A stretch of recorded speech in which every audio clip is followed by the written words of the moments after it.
Imagine starving for weeks, finally finding food right in front of you, and being told you're not allowed to touch it. Not because it's poisoned, not because it's someone else's, because a god said so. That single broken rule is the reason Odysseus' entire crew never made it home. You know, Odysseus survived the Odyssey.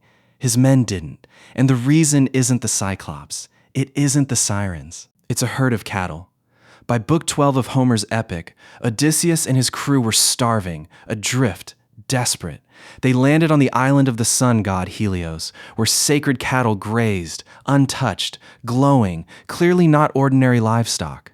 Odysseus had been warned twice, once by the prophet Tiresias, once by the witch Circe. Leave the cattle alone, they told him, or none of you will make it home. So why would exhausted, starving men break the one rule guaranteed to destroy them? Odysseus made his crew swear an oath. Don't touch the cattle. He believed that was enough. But an oath sworn out of fear doesn't hold up against real hunger, and Odysseus made a critical mistake. He left his men alone with the temptation while he wandered off to pray. While he was gone, the wind stopped. The ship was stranded. The food ran out completely, and the cattle just stood there, sacred, forbidden, and impossible to ignore. Classicist Emily Wilson, whose modern translation of the Odyssey reframed how English readers understand Homer, has pointed out that this moment isn't really about greed. It's about the unbearable gap between a rule that makes sense in theory and a body that is actually physically starving. The crew didn't sneak a snack.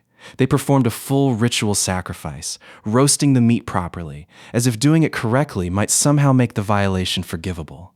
It didn't. Harvard classicist Gregory Nagy, who has spent decades studying the oral traditions behind Homeric epic, describes food taboos like this one as central to how ancient Greek storytelling worked.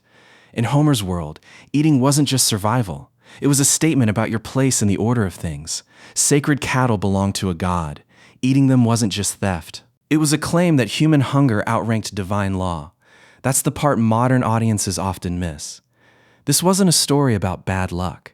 It was a story about what happens when you decide, even briefly, that your immediate need is bigger than a boundary you already knew existed. Religious historian Walter Burkert, known for his research into ancient Greek ritual and sacrifice, noted that Greek religion took food taboos extremely seriously, precisely because food was communal. What you ate and what you refused to eat defined your relationship to your community and to the gods watching over it. Breaking a food taboo wasn't a private failure. It was a public rupture that the entire group would answer for. And they did answer for it. Helios was furious. He complained to Zeus, and Zeus responded by destroying the ship the moment it left harbor, drowning every single man who had eaten the cattle. Every one of them. Only Odysseus, who never touched the meat, survived to wash up on another shore entirely alone. Here's the uncomfortable question this story leaves behind. Was it really about the cattle? Or was it about what desperate people convince themselves is acceptable, one bite at a time, once the rule stops feeling real? You've probably never sworn an oath to a god, but you've made rules for yourself before. A diet you broke once you got hungry enough. A boundary you swore you'd hold until the moment actually arrived. A promise that felt very serious, right up until circumstance made it inconvenient. Odysseus' men weren't unusually weak. They were unusually human.